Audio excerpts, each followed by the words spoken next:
देखिए, जीवन में 3 प्रकार के मार्गदर्शक होते हैं। मैं संक्षेप में ये बात कहूँगा क्योंकि विषय बहुत शेष रह गया है। और 3 मार्गदर्शक, पहला होता है अध्यापक, दूसरा होता है गुरु और तीसरा होता है सद्गुरु। अध्यापक हमें चलना सिखाता है, गुरु हमें रास्ता दिखाता है और सद्गुरु हमें लक्ष्य तक पहुंचाता है। और भगवान राम के जीवन में भी 3 मार्गदर्शक हैं, वशिष्ठ, विश्वामित्र और तीसरे कौन है? अगस्त्य ऋषि। वशिष्ठ चलना सिखाते हैं, वशिष्ठ ने विद्या प्रदान की है, पर विश्वामित्र मार्ग बताते हैं। कौन सा मार्ग बताया? गायत्री और सावित्री का मार्ग, बला और अतिबला का संस्कार दिया है।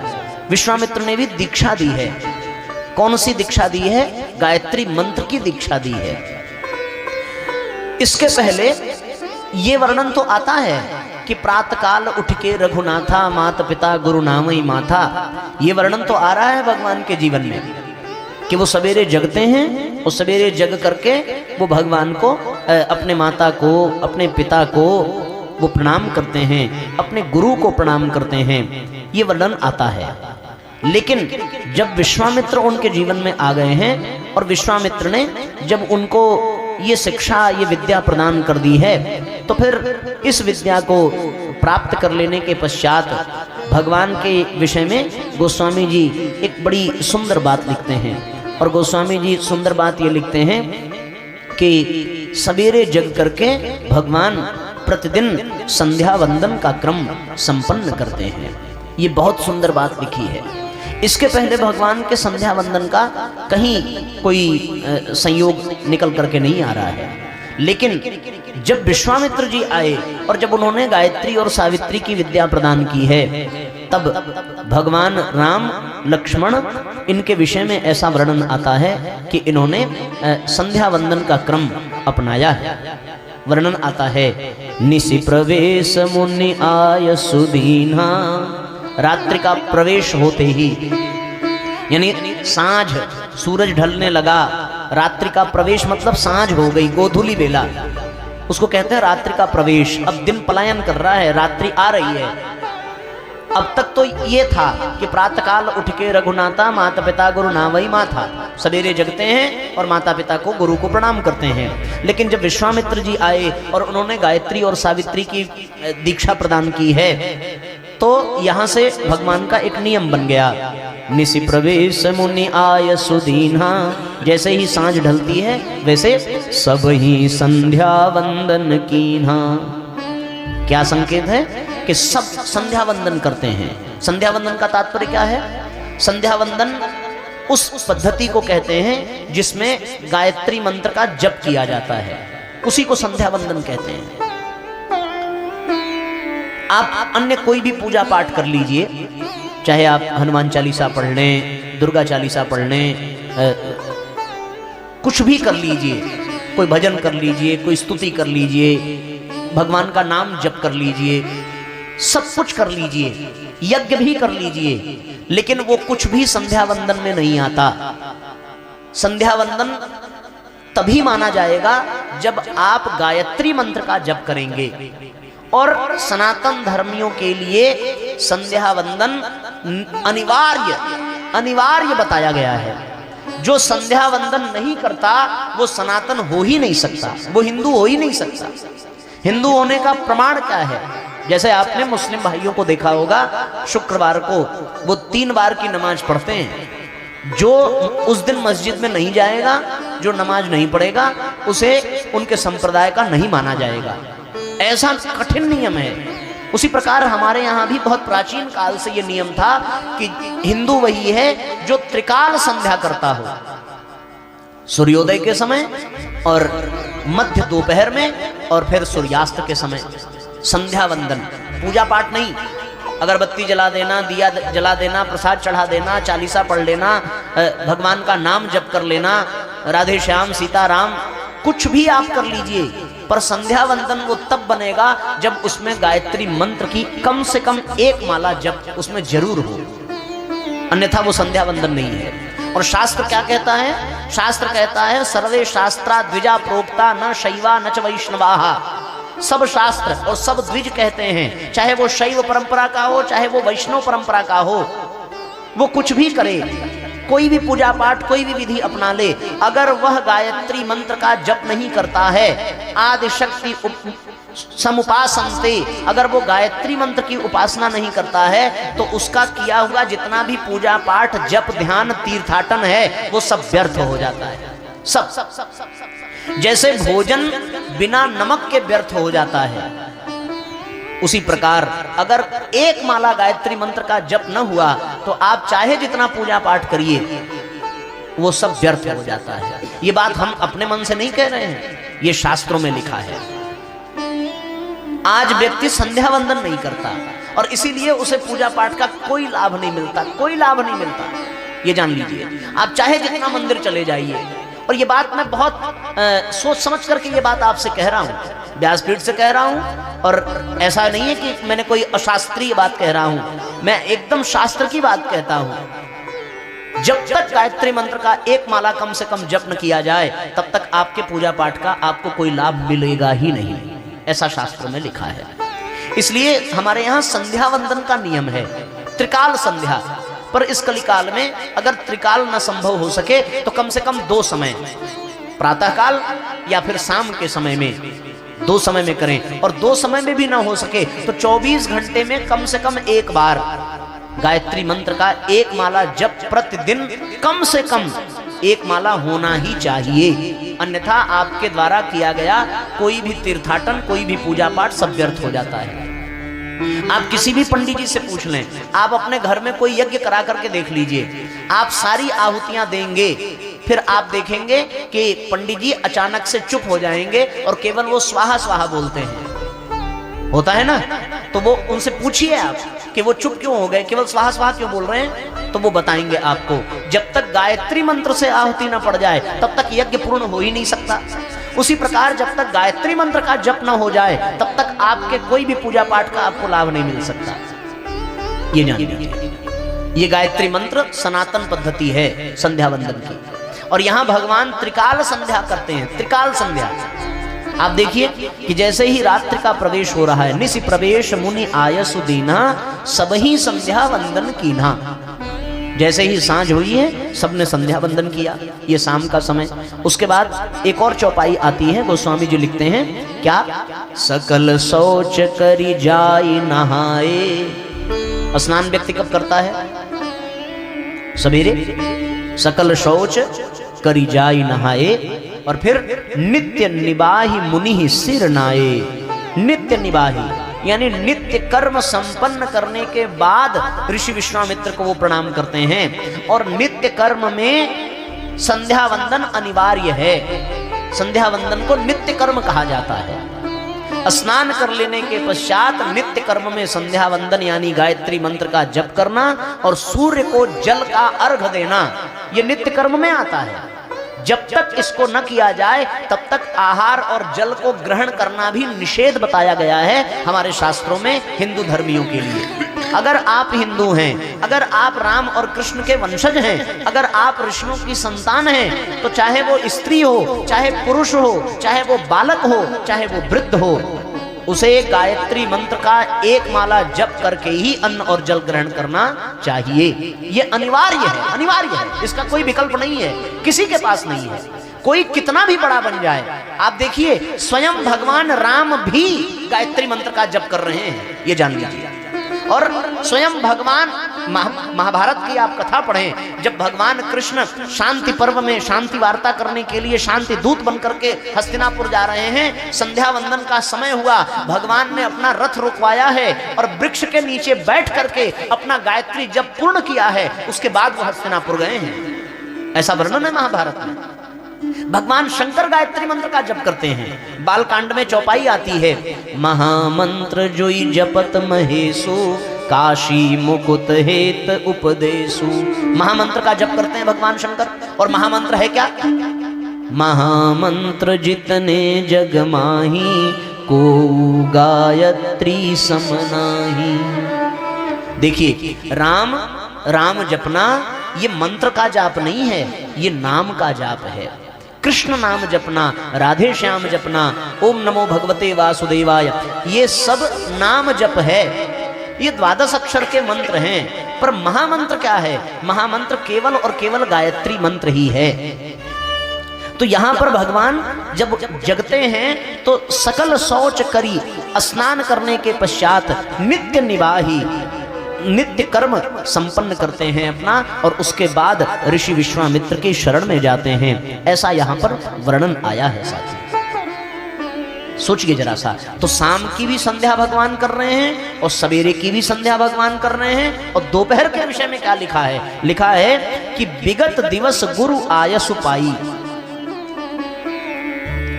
करी भोजन मुनिवर विज्ञानी, लगे कहन कछु कथा पुरानी। भोजन करने के बाद विश्वामित्र कुछ कथा सुनाने लगे। उसके बाद विगत दिवस गुरु आयसु पाई, गुरु की आज्ञा पा करके जब दिन थोड़ा चढ़ गया, यानी दोपहर हो गई, तब गुरु की आज्ञा पा करके विगत दिवस गुरु आयसु पाई, संध्या करन चले दो भाई।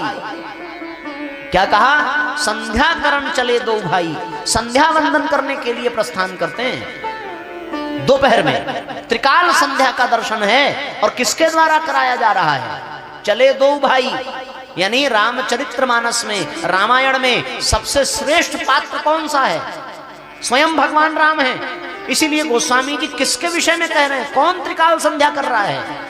स्वयं परमात्मा ही त्रिकाल संध्या कर रहे हैं। और जब राम स्वयं त्रिकाल संध्या कर रहे हैं तो फिर हमें करना चाहिए कि नहीं करना चाहिए? ये जानिए, राम नाम जपना आवश्यक है। आप नाम जप करिए, खूब करिए, लेकिन आपको एक माला कम से कम संध्या वंदन के अंतर्गत गायत्री मंत्र का जप करना चाहिए। ये जान लीजिए, ये शास्त्र का नियम है। जब तक गायत्री मंत्र की एक माला का जप न किया जाए। अच्छा, एक बात आप बताइए, आप हनुमान जी की पूजा करें तो हनुमान जी आपको कहां तक पहुंचा देंगे? किसकी शरण में ले जाएंगे हनुमान जी? सीधी सी बात है, हनुमान जी आप पर प्रसन्न हो गए तो वो आपको भगवान राम की शरण में पहुंचा देंगे। बात समझ में आ रही है कि नहीं? क्यों? क्योंकि हनुमान जी राम जी को भजते हैं। लेकिन राम जी किसको भज रहे हैं?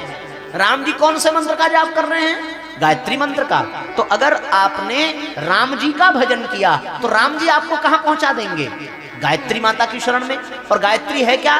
आया तु वरदे देवी त्रैक्षरे ब्रह्मवादिनी।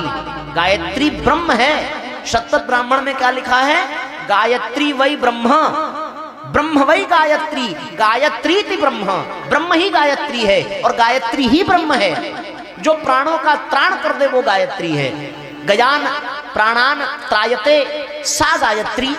जो गायत्री प्राणों का त्राण कर दे उस ब्रह्म को गायत्री कहते हैं। और परमात्मा यहाँ ये अपने आचरण से बता रहे हैं कि गायत्री मंत्र का जप करना चाहिए। अच्छा, राम कब आए? भगवान राम त्रेता युग में आए, भगवान कृष्ण द्वापर युग में आए। तो त्रेता युग से पहले कौन से मंत्र का जाप होता था? किस भगवान की पूजा होती थी? बोले सतयुग में केवल गायत्री मंत्र की ही पूजा होती थी। और अंततो गत्वा उसी ब्रह्म को पाने का ही लक्ष्य है हम सबका। जब हम लोग माला करते हैं तो माला में सबसे ऊपर क्या रहता है? सुमेरु रहता है। वो सुमेरु ब्रह्म का प्रतीक है, ब्रह्म को पाने का प्रतीक है सुमेरु। ऊपर जो गांठ रहती है माला में, और वो ब्रह्म कौन है? उसी को गायत्री कहते हैं। उस ब्रह्म को पाने का मंत्र क्या है? वो 3 पदों वाली गायत्री, त्रैक्षरे ब्रह्मवादिनी, वो गायत्री मंत्र है। उस गायत्री मंत्र का जाप भगवान राम तीनों समय में कर रहे हैं। सुबह भी कर रहे हैं, आपने सुना अभी कि सकल शौच करी, स्नान करने के पश्चात नित्य निवाही, नित्य कर्म निभाने के बाद, कर्म संपन्न करने के बाद, संध्या वंदन पूर्ण करने के बाद गुरु के शरण में गए हैं। और वहां सांझ ढलते ही गुरु की आज्ञा से संध्या वंदन कर रहे हैं। और यहाँ फिर सवेरे दोपहर में विगत दिवस गुरु आयसु पाई, संध्या करण चले दो भाई। संध्या वंदन दोपहर में भी कर रहे हैं। त्रिकाल संध्या का वर्णन है, ये जान लीजिए। जिस पर हनुमान जी प्रसन्न हो जाएं वो राम तक पहुंचा देंगे, राम जी प्रसन्न हो जाएं तो वो गायत्री माता तक पहुंचाएंगे। जब गायत्री माता तक ही पहुंचने का लक्ष्य है तो भैया सीधी सी बात, सरल सी बात कि अच्छा है गायत्री मंत्र का ही जाप किया जाए। जिसने गायत्री मंत्र का जाप किया उस पर राम भी प्रसन्न हो जाते हैं, रीझ जाते हैं, उसमें शंकर भगवान भी रीझ जाते हैं, उनके सब शरण में आ जाते हैं। जिसने गायत्री माता का जप करना प्रारंभ कर दिया, क्यों? क्योंकि गायत्री माता के गायत्री मंत्र की एक विशेषता है साथियों, मैं लगे हाथ आपको बता दूं।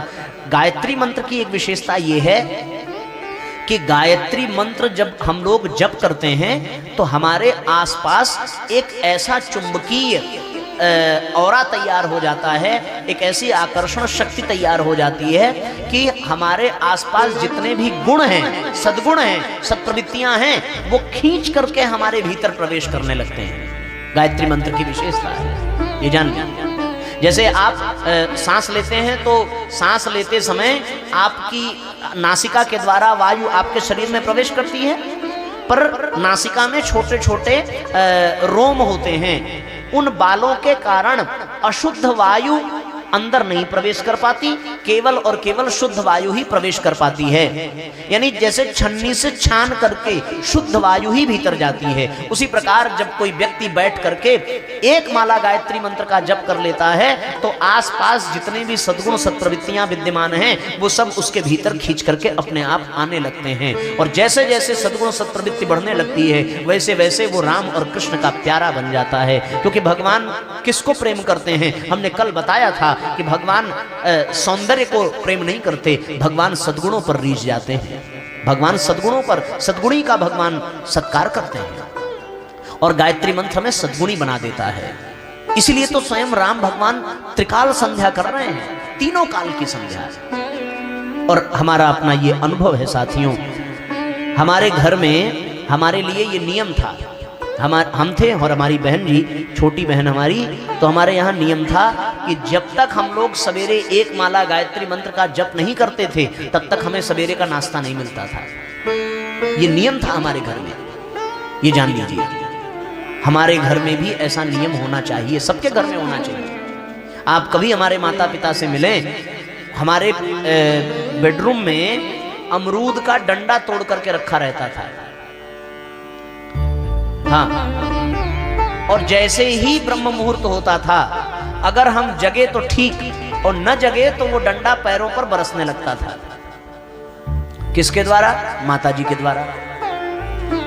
वो जगा करके जाती थी, स्नान करके आती थी, अगर हम लोग उठ गए हैं तो बहुत अच्छा, और नहीं उठते हैं तो फिर मुंह से बात नहीं होती थी, उसी डंडे से बात होती थी। और जिस दिन हमने प्रमादवश जप न किया हो, मन लगे या ना लगे, लेकिन बैठ करके 5 मिनट गायत्री मंत्र की एक माला का जप करना ही था, तब जाकर के नाश्ता मिलता था।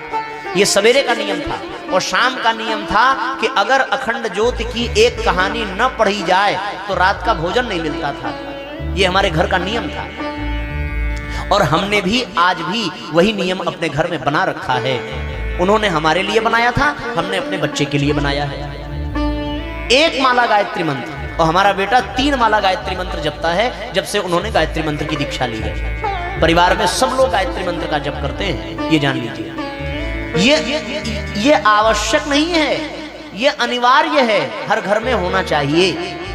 इससे आत्मबल बढ़ता है, इससे सद्गुण बढ़ता है, इससे दुर्गुणों से लड़ने की शक्ति मिलती है जो गायत्री मंत्र का जप करता है। तो भगवान राम जब तक वशिष्ठ ऋषि के यहाँ हैं तब तक ये दर्शन गोस्वामी जी नहीं करा रहे हैं कि वो संध्या वंदन करते हैं, लेकिन जब उनके जीवन में विश्वामित्र आ गए हैं तब वो गायत्री मंत्र का जप करने लगे। स्वयं राम, स्वयं कृष्ण गायत्री मंत्र का जप करते हैं, स्वयं भगवान शंकर जप करते हैं, ये जान लीजिए। इसका प्रमाण मिलता है शास्त्रों में। तो हर कोई कर सकता है। 11 वर्ष से ऊपर का कोई भी व्यक्ति, 12 वर्ष से ऊपर का कोई भी व्यक्ति वो गायत्री मंत्र का जप कर सकता है। और गायत्री मंत्र के जप का पूर्ण अधिकार आपको तब मिल जाएगा। अधिकार तो सबको है क्योंकि गायत्री तो जगत जननी है, गायत्री माता तो सबकी माता है, तो माता का अधिकार तो सबको है। लेकिन गायत्री मंत्र जपने का पूरा फल तब मिलता है जब व्यक्ति गायत्री मंत्र की दीक्षा ले लेता है, गायत्री मंत्र की दीक्षा। और अगर आप सबकी इच्छा होगी तो जिस दिन यहाँ पूर्णाहुति का कार्यक्रम होगा उस दिन हम आपको गायत्री मंत्र की दीक्षा अवश्य यहाँ से संपन्न कराएंगे, दीक्षा संस्कार। जो लोग गायत्री मंत्र की दीक्षा लेना चाहेंगे, यहाँ आप देखिए भगवान को दीक्षा संस्कार कराया गया है वशिष्ठ ऋषि के यहाँ भेज करके, विश्वामित्र के द्वारा जब स्वयं भगवान दीक्षा संस्कार करा रहे हैं, गुरु का वर्ण कर रहे हैं, तो जो व्यक्ति गायत्री मंत्र की दीक्षा लेकर के गायत्री मंत्र का जप करेगा उसका जीवन भी राम और कृष्ण जैसा बनता चला जाएगा। जीवन में आनंद ही आनंद बरसता है जो गायत्री मंत्र का जप करता है।